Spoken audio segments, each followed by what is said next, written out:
Janasena party corporation municipal ఎన్నికల్లో పోటీ చేస్తామని ప్రకటించిన నేపథ్యంలో పార్టీలోకి చేరికలు మొదలయ్యాయి. మల్కాజ్గిరి నుంచి డాక్టర్ వేణుప్రసాద్ ఆయన అనుచరులతో భారీ సంఖ్యలో నేడు జనసేన పార్టీలో చేరారు.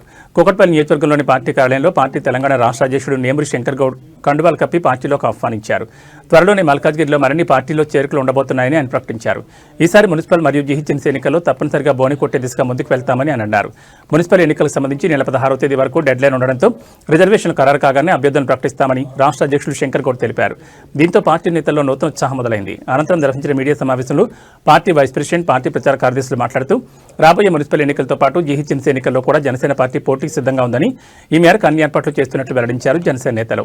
జనసేన పార్టీ సిద్ధాంతాన్ని బలోపేతం చేయడంతో పాటు ప్రజా సమస్యలపై ప్రశ్నించే విధంగా పార్టీని తయారు చేస్తున్నామని తెలిపారు.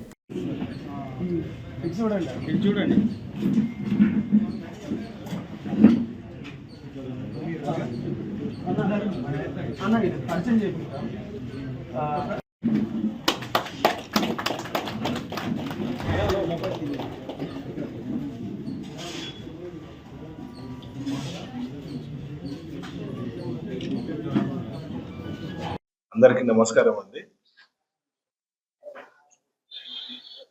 ముఖ్యంగా ఈరోజు ప్రెస్ మీట్ పెట్టడానికి కారణం ఏంటంటే,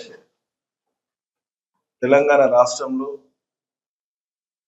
కార్పొరేషన్ అండ్ మున్సిపాలిటీ ఎలక్షన్స్ గురించి అనేసి 16th ఉంటాయని చెప్పి ఎలక్షన్ కమిషన్ చెప్పడం జరిగింది. షెడ్యూల్ ప్రకారం ఏవైతే రిలీజ్ చేస్తారో జనసేన పార్టీ ఈ మున్సిపల్ అండ్ కార్పొరేషన్ ఎలక్షన్ లో పోటీ చేస్తుంది. ఇందులో భాగంగా గత 2 నెలల నుంచి జనసేన పార్టీ తెలంగాణలో మా క్యాడర్ ఎక్కడైతే బలంగా ఉందో దానికి అనుగుణంగా ఇంటర్నల్ గా మేము వర్క్ చేసుకుంటూ వచ్చాం. దీని మీద పూర్తి స్థాయిగా ఇప్పుడు అఫీషియల్ గా షెడ్యూల్ రిలీజ్ అయినాక ఎక్కడెక్కడైతే మా బలంగా ఉన్న చోట తెలంగాణ తరఫున అభ్యర్థులను నిల్చోబెట్టి ఒక మంచి వాతావరణంలో వీరికి పూర్తి స్థాయిగా జనసేన పార్టీ తరఫు నుంచి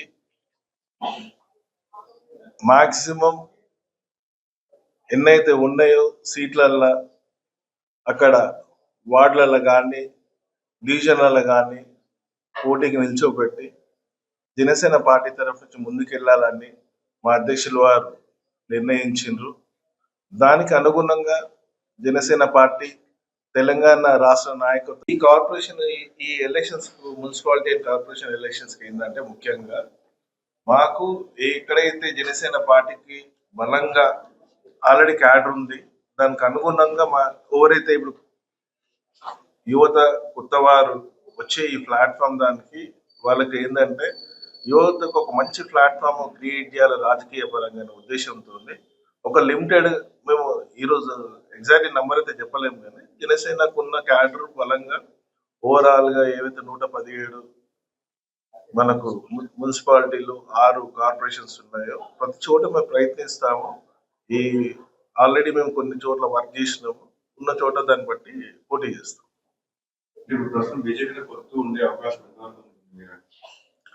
బీజేపీతో పొత్తు అనేది ప్రస్తుతానికి మేము యాజ్ ఏ పార్టీ పరంగా అన్ని చోట్లలో మనం వర్క్ చేసుకుంటున్నాము. ఈ నియర్ బై వచ్చినాక ఏదైతే మా అధ్యక్షులు వారు తను డిసైడ్ చేసిన దాన్ని బట్టి, ఫైనల్ గా చెప్పిన దాన్ని బట్టి కలిసి వెళ్ళడమా ఎట్లా అనేది నెక్స్ట్ లెవెల్ తెలియపరుస్తాం. నమస్కారం. దశాబ్దం పైగా ఒక జనసేన మార్పు కోసం, ఒక నిజాయితీగా సిద్ధాంతాల కోసం ఫైట్ చేసి ఈరోజు మా అధినేత శ్రీ పవన్ కళ్యాణ్ గారు ఏపీ డిప్యూటీ సీఎంగా ఉన్న విషయం అందరికి తెలిసిందే. తెలంగాణలో కూడా ఆయన ఎప్పటి నుంచో ఇక్కడ జనసేన బలోపేతం చేద్దామని ఆ ప్రణాళిక చేస్తూనే ఉన్నారు.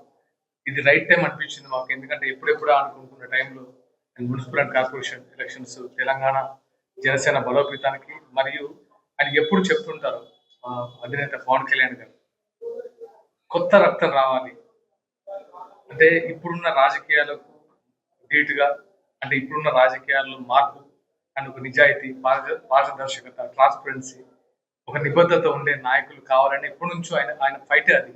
So this the right time. నేను ఏంటంటే యాజ్ ఎ ప్రచార కార్యదర్శిగా, జనసేన ప్రచార కార్యదర్శిగా నా ఉద్దేశం ఏంటంటే, తెలంగాణలో చాలా మంది యువత ఉన్నారు. చాలా మంది యువతకి ఇది ఒక మంచి అవకాశంగా నేను చెప్పబోతున్నాను. ఎందుకంటే ఇంతకుముందు రాజకీయాలు వేరు, ఇప్పుడు జనసేన వచ్చిన తర్వాత రాజకీయాలు వేరని నేను ఘంటాపరంగా చెప్తున్నాను. ఎందుకంటే అది చూస్తున్నాం. ఏదైతే ఆంధ్రాలో డిప్యూటీ సీఎం పవన్ కళ్యాణ్ గారు చేస్తున్న ప్రక్షాళన కానీ అదంతా చూస్తున్నాము. చాలా మంది యువకుల్ని, అంటే సామాన్యుని నాయకులు చేసిన ఘనత పవన్ కళ్యాణ్ గారిది ఆల్రెడీ ప్రూవ్డ్. అలాగే సేమ్ హియర్ తెలంగాణలో కూడా అలాంటి వాళ్ళని ఎన్నుకొని ఎవరైతే నిబద్ధతో, జనసేన అంటేనే నిబద్ధత, నిజాయితీ, ట్రాన్స్పరెన్సీ, ఒక అకౌంటబిలిటీ ఉన్న పార్టీ. అన్ని పార్టీలా కాదు, అది అందరికీ తెలిసిన విషయం, దాన్ని కొత్తగా చెప్పాల్సిన అవసరం లేదు. బట్